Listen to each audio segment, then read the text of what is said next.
Well, students, we now come to the multiplication of vectors, which are of two types, dot and cross.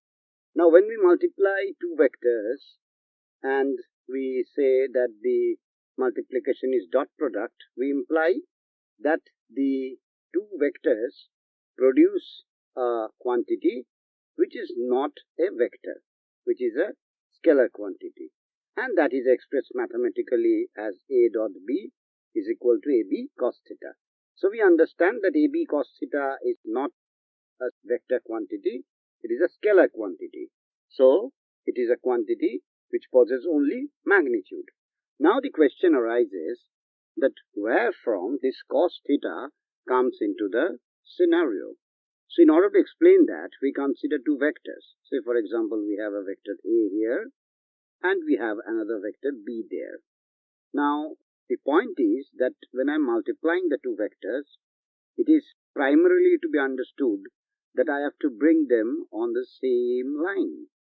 So if I want to bring them on the same line, say for example I am having a dot product of A and B, what I do here is I drop a perpendicular from A on B and make it a right angle.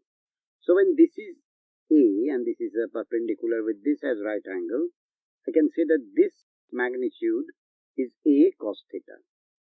So when I multiply A cos theta and B, eventually I get AB cos theta, where AB cos theta is along the direction of the vector B.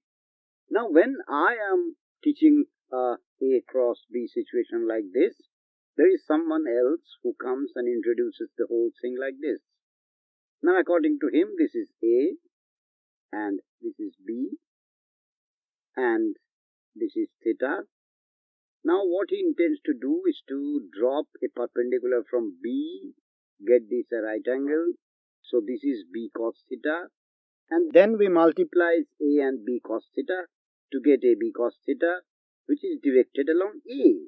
So dear students, you can find that AB cos theta can be either directed along B or can be directed along A.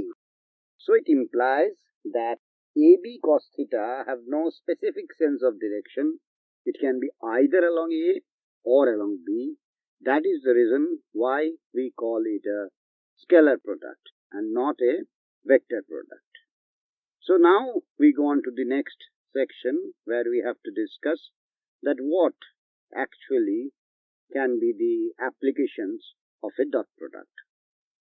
So we have two dot products, A and B, and we have just realized that when we have a dot product of A and B, we have an example or a magnitude of AB cos theta, which is no more a vector. It is a scalar quantity. Now, to represent this, we can find that A dot B is equal to AB cos theta.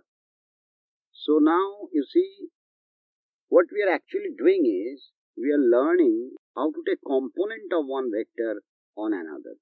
Say this is A and this is B, and the moment I have dropped the perpendicular there and I have determined that this is A cos theta, I hope all of you understand that this is the component of the vector A on B. So when I am asked to find the component of vector A on B, I am asked to find A cos theta. And you can see from this very equation that A cos theta is nothing but A dot B divided by B. So from your vector notation, a particular vector by its mod value is nothing but the unit vector. So you can represent this by a symbol like this. Similarly, if you are asked to find the component of B on A, then we can drop a perpendicular like this, and we can find this as B cos theta. And in that case, the component should read as B cos theta is A dot B divided by the vector of A. So the vector of A, the magnitude of A. So the magnitude of A and the vector of A will give you a unit vector A. So that is B unit vector A. So that is how you calculate the component of the two vectors on one another and go on to apply them. So now we come on to another one application to how to find the angle between two vectors. Now, to find angle between two vectors, we have two vectors like this, A and B, and we have an angle between them, which is theta. Now, in order to find the angle between them, what we have written already is AB cos theta is equal to vector A dot B. Now, you see, the angle between the two vectors is nothing but cos theta.